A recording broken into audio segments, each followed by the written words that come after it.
Yeah, isn't it amazing when Michigan can keep this game to a 19-foot 9-inch game inside that three-point line? It's all there. Watch that display the other night. Yeah, let's start there. We can just jump right in. I gotta take before we start talking about 87. Take on the end of the season, because the last time we talked, they were in the real doldrums where we're like, is the season torpedoing? So they turned it around. Oh, yeah. They turned it around a little bit, but I just was curious, kind of right direction. Yeah, next step. they ended up. They kind of got on a little bit of a roll, and Davis just got going to where he was awesome. unreal. And it's just amazing, though. I say to teams how they just continue to let him turn right shoulder every single time. But he's quick enough, he's good enough with the ball that he creates a lot of that. But then, there was just game weird after that Purdue game. The Iowa game just stands out, and you go, how could this possibly happen? You had to be. You knew there was a chance of a letdown, but I don't know. That's where I wish Woody would have just sat those guys in the first 5 minutes and said, hey, you guys want to play like this? Sit here all night because I'm not going to watch it. And, maybe wake them up a little bit. But that Iowa game to me was not good. Something was up. And then they didn't play very well against Michigan and got lucky and won. And that's when I started thinking, oh, boy, what's going on here? Because you just can't. Those were both at home. Yeah. They get to play in the tournament. I don't even remember who they beat the first night. Kent State. No, I'm talking about the Big Ten tournament after the Michigan game. Oh, yeah. Lose to who they play? Lose to Penn State. Then Penn State. That was kind of their MO. That didn't bother me though at all, because I'm like, who cares? You go back and look at these conference tournaments. Duke won theirs, lost. Purdue wins theirs, lost. Somebody else too. Houston, they didn't win theirs. Memphis wins theirs, out. Arizona, out. Nobody remembers them either, right? No one's like, how many conference championships, tournament championships do you have? Anybody that says that prepares you for the NCAA tournament is crazy. Yeah. How does playing 3 straight nights, emotional games, you get done on Sunday, now you got to travel, Monday's probably a day off, then you probably got to travel on Wednesday. You don't prepare at all for the NCAA tournament. And if you're a high seed, now you're playing somebody and you go, we should beat these guys because that's what everybody's telling. It's a letdown game. Yeah. The bigger conferences that have these, I just don't think it prepares you. So I was kind of glad that IU lost to Penn State, because now you're going, okay, here we go. And I was really surprised at how many people just in the media, Kent State, you better watch out. I said, Kent State, they never seen anybody like Davis. Yeah. IU controlled that whole game, so that didn't surprise me. But then they showed up with no emotion. There's like, okay, we won a game in the NCAA tournament and we've had a great year. I don't know. The effort was kind of disappointing, and Hood Schifino just didn't play well, and they got to have him playing well because they really need 3 consistent scorers. They had 2 when they got on that run with Davis and Schifino, and then trying to find another guy. And gosh, Schifino just didn't play very well. Drilled a couple, 3 threes at the end. Yeah. And makes his stat line look good. Everybody can hit those, right? Those are the easiest ones in the world to hit, right? But, and then, they just didn't play well. I don't know. Maybe Miami Florida is better than what I thought, but the effort, there was just a couple of plays I just shook my head. Like the one play where Trace Jackson Davis just dribbles right in and gives up a jump ball, and it's like, okay, they get the ball, we'll go the other way. I don't know. It's just tough. What happened to the bench? Because I'm this is going to be a good contrast too, because I think that's a hard thing. Those guys, keeping them prepared, especially oftentimes in college, you've got younger guys that are coming off the bench, and boy, they really seem to just fall apart as the season went on. And I think there was, Jackson Davis showed a lot more leadership, I felt like, this year, but I didn't extend that far into the bench. Some of those guys really just look like they lost their confidence, or maybe their role wasn't well enough defined. I don't know, but they just looked unprepared when they came in yeah, there. like, I always say this: the role players always play better at home. That's for and, sure. and that you can do that across the board on any team. That's why teams play better at home. Yeah. But I don't know. I think sometimes, like a Tamar Bates, he thinks he has to come in and score. Right. Where you just got to be a positive influence and contributor to the game. Coach Knight was huge about that. You don't have to score. You just got to be a positive. You can rebound, defend, not turn the ball over, make free throw, whatever. Just be a positive influence on the game. And I think sometimes guys get into games and they think, oh my gosh, I got to score, I got to score, I got to score. Then they miss a couple shots, and then it affects them at the other end, where if they would just come in and make a solid play. Yeah. But I think some of this too goes back to, Aaron, when you're standing around on offense and you're running high pick and roll, you're standing there. I mean, it's catch and shoot. I mean, if you don't make it, now it's like, what are we doing? The college game has gone downhill real quick, and it's eroding. You don't have enough guys in the college game that can create their own shot. And now everybody's playing this high pick and roll isolation where we want to be like NBA guys because, oh, good, hey, look what we run. We can get you to the NBA. I mean, Kenny Smith made a comment at one of the halftimes on TBS. He said, there's not – the offenses that are being run, the shooting is so bad because you're taking contested shots. And I hear Jay Billis of the world saying, oh, we need to go to a 24-second clock and call it. You're going to erode it even more. Yeah. I mean, there's not enough guys. And to me, you need more motion offense screening like what we used to run, because it would help Trey Galloway. It would help Tamar Bates. It would help Miller Kopp. It would help a guy like to me, if Trace Jackson Davis went in and set a back screen off a guy that could cut, that could score, his defender would have to help. Now he opens up throwing the ball, and his guy's recovering and he's going by him. Yeah. I mean, but nobody knows how to teach it. And the easiest thing for a coach to do is say, okay, let's get a guy who can handle the ball, run high pick and roll with shooters, stand and shoot. I mean, the offenses that are run are so easy to guard now.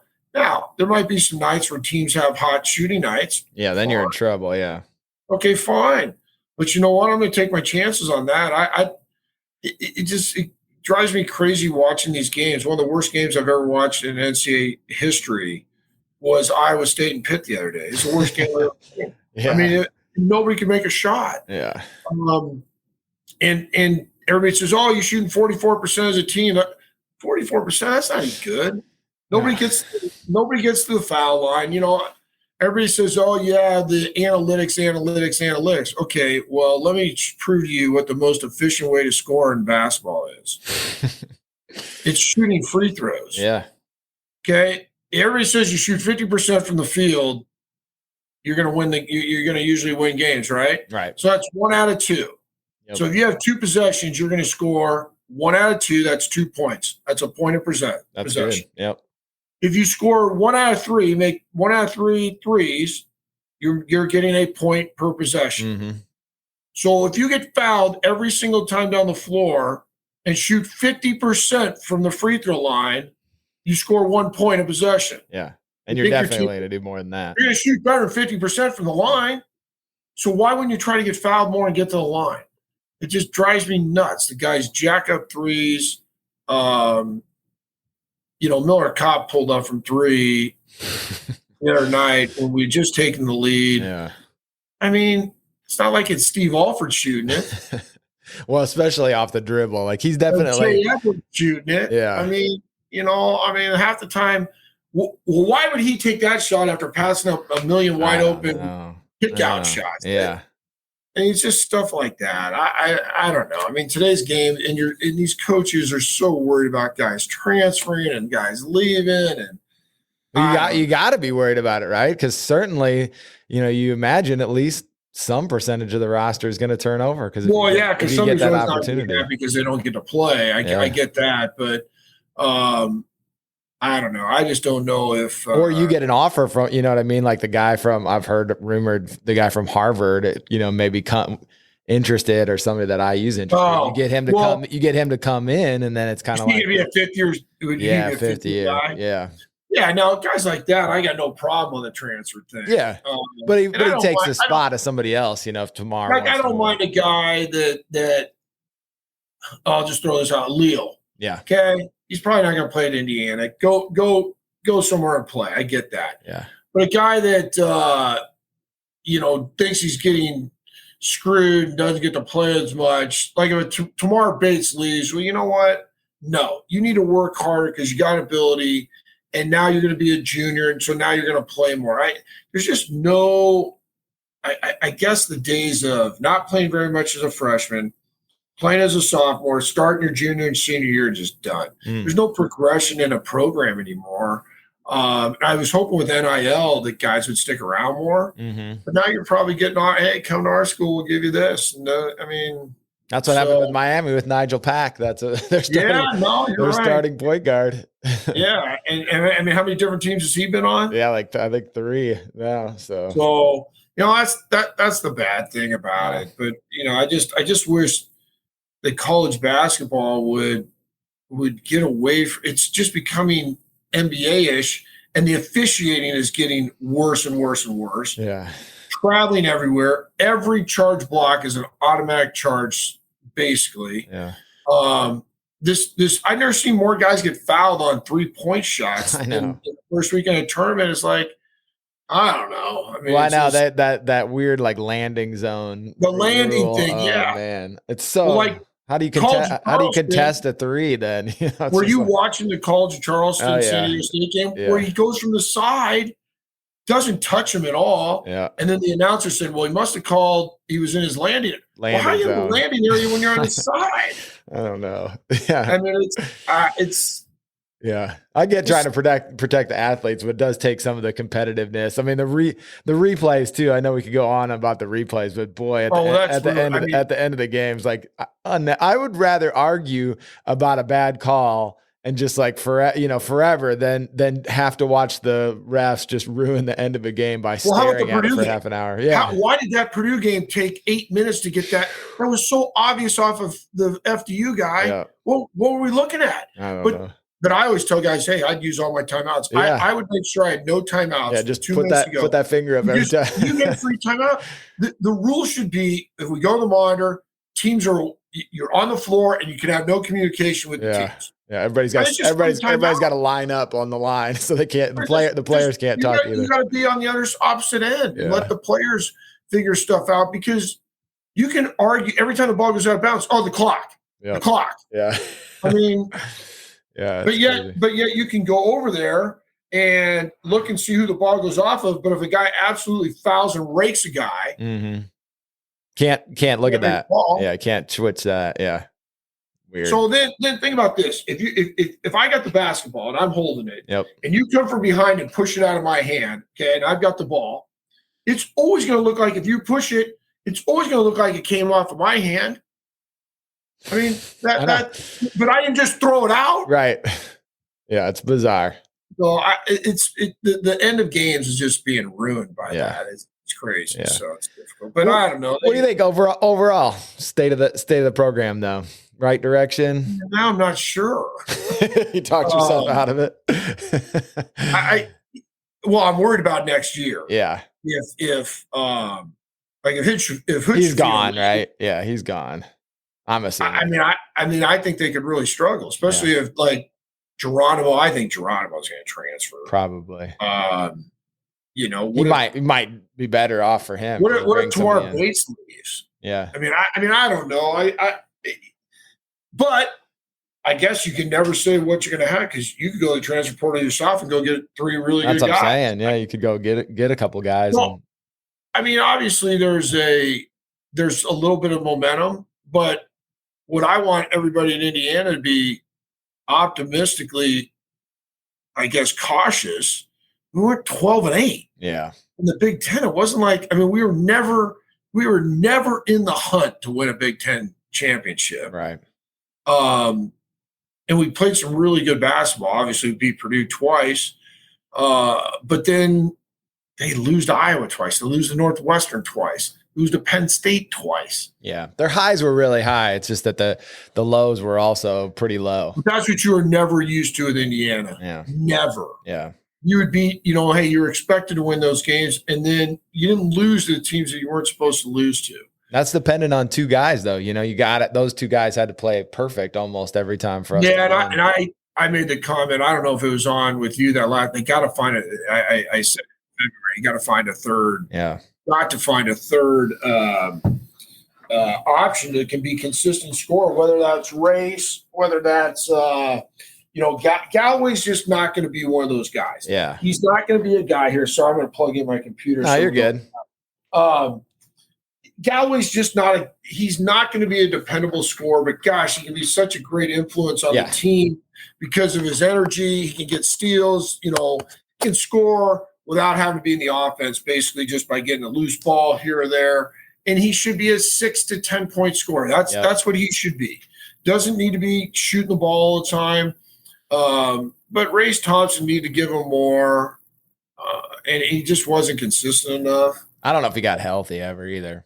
Yeah, and you know what? That's the stuff that you don't know. Yeah, and X not coming back either hurt. I think. Well, that really hurt. I wonder if he got some assurances that he would get the medical red shirt. I just wonder if he would have tried to come back if he didn't get I think you're right. I'll bet they said, hey, if he doesn't play the rest of the way, he can come back.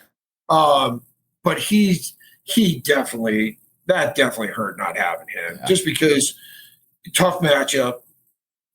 He was more of a drive to the basket where Shafino's more of a pull up mid range game. Yep. And he's just a tough, competitive super guy. Aggressive, yeah. And he got himself into trouble in games just by being overly aggressive on fouling and stuff. But his attitude, they just don't have a guy like that.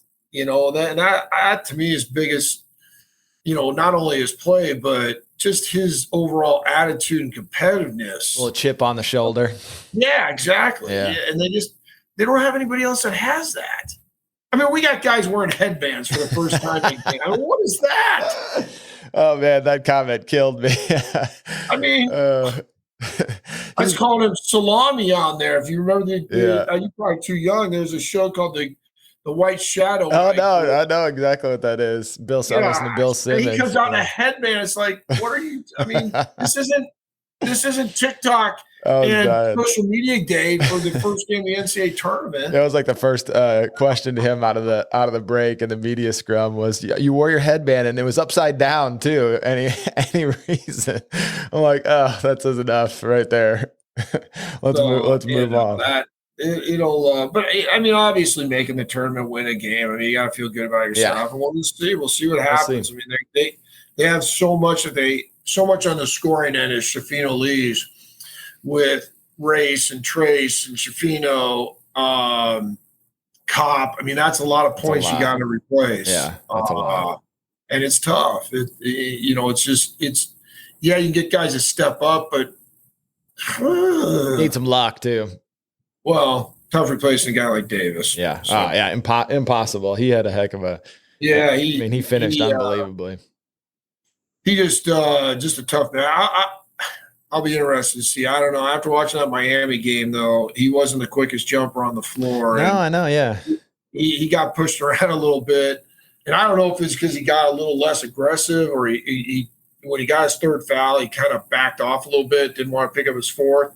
That guy beat him in the board a couple times and grabbed 3 or 4 offensive rebounds for Miami. Real aggressive, yeah. Yeah, just kind of pushed him out of the way. So he could have been wearing down too. He 39 minutes, yeah. Yeah, every night. But in the NCAA tournament, though, gosh, you get all those timeouts, and every TV timeout's an extra minute. Yeah. I mean, they are longer. So, but it'll be. That's just a lot of scoring that you got to make up. Yeah, that's going to be tough.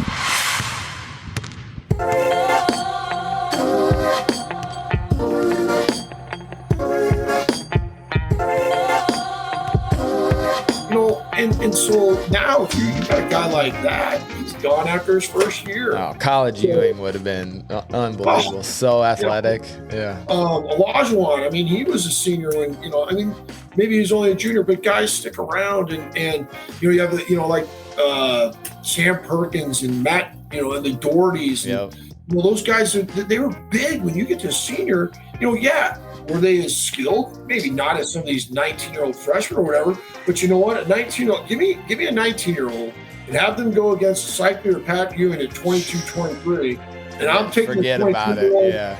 22-year-old every single time. Yeah. Because they're just more experienced. There's something to say about experience and older guys. And that's why I thought Indiana's team had a chance this year. And when Xavier Johnson got hurt, that you lose now a fifth-year guy, lose some experience, lose that toughness. But I thought Indiana, being an older team, would do really well. But they just played immature some of these games that kind of surprised. And I would say that team in '87, we never really had an immature game. Maybe the one at Vanderbilt. Yeah. But other than that, I mean, we lose at Purdue, who was 15-3 in the Big Ten. We lose at Illinois and at Iowa, who are both in the top 15. Yeah. I mean, it wasn't like, we lost teams that weren't good. I mean, you're going to lose, but that to me in the '87 team, that was just a mature team, and on and off the court. I mean, we pushed each other hard. We held each other accountable. Nobody was out running around going to bars and stuff. I mean, that to me, it sticks out the most about that team is just the accountability that we held each other to a standard of, this is what coach expects, this is what we're going to do. And when you have players and you got a team that hold each other to a certain standard, gosh, you can get on each other and you can push each other without it being in a pissy negative way, if that makes sense. It does. And that's big for team camaraderie, and I think it's a huge factor in the way we never lost close games. That you didn't wear a headband in the tournament. That wouldn't have been allowed, Eric. That would not have been allowed. What if you had said, but coach, I saw it on the white shadow? Yeah, I could have said, yeah, we'll play like salami. And he would have said, you'd love that. You already do play like salami, so go sit down. Oh, shoot. I tell everybody about that. And so we were so I always go out to Vegas for the Friday and Saturday of the NCAA tournament. Oh, nice. Yeah. Hometown, California. So we had like 20 guys go this year. That's awesome. We're sitting around, we're watching Arizona play. And I hadn't really watched Arizona play much at all. And they have this guy. I thought they were going to be good too, man. Whatever. Kerr or Kerr. Well, but he puts Kerr on his back. Yep. I said, is that Steve Kerr's kid? Oh, no, his name's not even Kerr. I said, well, that guy's like salami on the white shadow. And all my buddies started laughing, cracking up because they knew what I was talking about. Salami. Oh, my God. I got to use that for sure. So then Headband Cop comes out. I said, oh, my gosh, we got another salami. Oh, my God. Yeah, you would have worn a headband like that with Coach. just breaking it out in the tournament too. That makes the picture even better. And upside down. Oh my God! What are you thinking about? I don't know. You're thinking more about your headband now. He played well. He did. He was great, man. He should have had it on all year, apparently. Yeah, exactly. He actually was more aggressive shooting, but So that's the kind of stuff that. Coach, I remember when Keith came to campus, he had all these gold chains. Oh Mr. T starter kit or whatever. Yeah. And we said, Keith, you're going to have to lose that. What? Oh, yeah, you're going to have to lose that. He goes, why? I said, nah, Coach ain't going for that. Yeah. But you know what? To Keith's credit, Keith didn't fight. He didn't fight anything. Keith came in and said, what do I got to do? Yeah. What do I got to do to be a part of this and help us and whatever? I mean, that's his mentality, right? He wanted to win. Those guys had no ego at all when they came in, and then Coach knocked the ego that they had in them out real quick. So, and that's what helped that team. I mean, I really did. That's what helped that team go. It's just those guys buying in. I love it. Well, hey, after the transfer portal, I'll have to check in, see since we let's see what happens with all that. By the way, I hate the transfer portal. I know, but it's you have to embrace it because it is what it is. Well, I think it's the future, honestly. Like, I wonder even about, because we've been going after these 5-stars, but I wonder if you even like worry about it. Like, instead, it might be better to pick off these like 5th-year grad transfers. I'd rather go get fourth and 5th-year guys. Right? They're gonna be good in college basketball because you get Lander or Bates. They're 5-stars, but then they're not ready. They're not ready. And they've probably been told how good they are. Right. That too. Yeah. And fine. Okay. If Hoosier leaves, for example. Yeah. Okay. Yeah, he might be a good pro, but would you rather have some dude that's at Kansas State that's been there now 5 years, who's probably or one of these guys in Miami getting after Nigel it? Pack transfer again? I mean, like I can tell you, if had IU won, you know what Sampson would have had Sasser? He would have had Sasser up in Hood-Schifino's ass so bad that he would have really struggled. Yeah. And it's not saying that in 4 or 5 years, Hood-Schifino would be a way better player. Yeah, but he's 18, 19. Maybe. I think he's going to be a good pro, but I think he's going to be fine. I think he's going to be like a Romeo pro, where he's going to play but not be an all-star. He's 19. Right. Or 18 years old, compared to some guy that's just physically more mature and whatnot, and more experienced. Yep. But yeah, go get me this dude from Harvard. Yeah. The risk that you have on these guys that come in as a 5th year is you got them for 1 year. Yeah. How do you build that culture with a year? Theoretically, you could have a team of nothing but juniors and seniors every year. Yeah. I mean, I just think maybe there's a way to try to do both, where you get some guys that are going to stay, you get a Galloway, Leal types, and then maybe mix that up with grad transfers rather than the one and dones or the. I just hope it doesn't get to the point on the transfer thing that it's, hey, we can pay you $100,000. Come on. I mean, is it already there? I know. It's just it just doesn't seem right that it's just a free agency, and then as a coach, you almost have to recruit your own guys to stay. Mm-hmm. And I think that's so you get to this point every single year now where it gets into April 1st. You don't know who's going to be on your roster. No, I mean, I think there could be 5 guys that leave potentially. Yeah. I could see it just like going. I know there's going through the roster. Guys, there's got to be some guys that aren't real happy. Yeah. But so if they leave, you have a way bigger question mark than bringing in new guys than what you have now. Kansas State, they brought that little dude in, Noel or whatever. Yeah. Oh, he's awesome. He played unbelievable. So, but again, he's a 4th or 5th year guy. Yeah. And giving guys like that, I love that. I know. I think that's what you go for. Miller Kopp. Yeah. Yeah, I know. No, you know what? I thought Miller Kopp would just come in and bomb shots, and if he wasn't hitting them, I mean, he was almost like tentative to shoot. I know. I don't know. I think because he had a bad year last year, he shot better this year, but never quite got the total confidence all the way back. He just passed up a lot of shots. Yeah. Like he was tentative, like, okay, if I shoot this and miss, I'm coming out, which was never going to be the case. I didn't say his name, but he's who I was thinking of when I said never seemed to hit the threes when it mattered. Like if it's middle of the game, wide open, he's knocking that down every time. When you got it, you're down couple and you need a big shot to keep us, a run going. And it's in and out. But we never hit any big shots. I know. Yeah, it's crazy. It was crazy. It was the same thing in that Miami game. I gotta believe. I think you're right. I think there's going to be a couple guys from Indiana that are going to leave. Yeah. I would be stunned if Geronimo doesn't leave. I think so. I just don't. I don't know. And then the big white kid, I don't know. Yeah, he's probably gone too.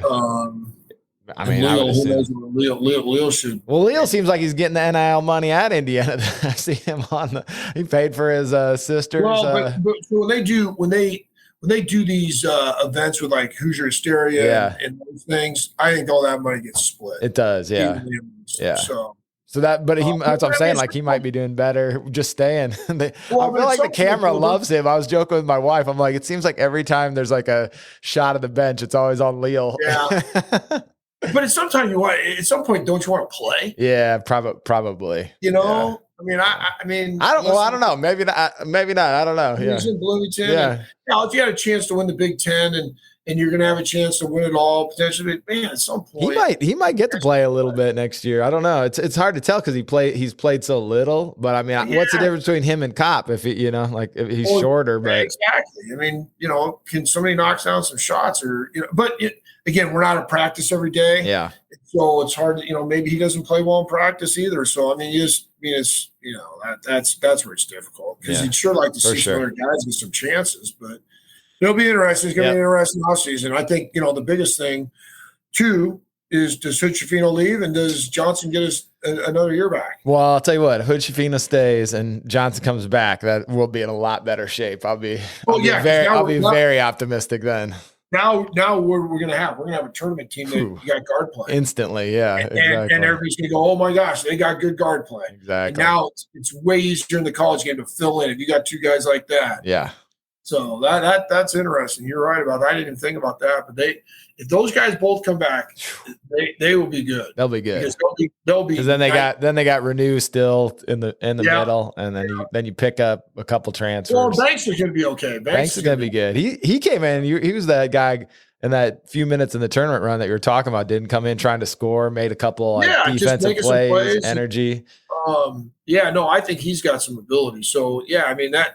I didn't even think about that, but my guess is there's no way. I don't think so. I think I saw him in maybe as high as 11 on some draft. I mean, if he's boards. in the top 15, top 18, how do you tell the kid no? You can't. I mean, you can't. He'd be. Everybody says he's not ready. I said, but the idea in the doesn't matter. The pro game is to get that first contract done by the time you're 23. That's it. As fast as you can. Yep. So you can get the second one. Well, and if you're in the lottery too, you get locked into that guaranteed money, and you get you get the bigger pay bump on the second contract too, because you were in the lottery already. So I mean, it'd be I mean, obviously he's not ready, but you're going to get ready quicker. I know. Romeo's still in the league, right? And he's and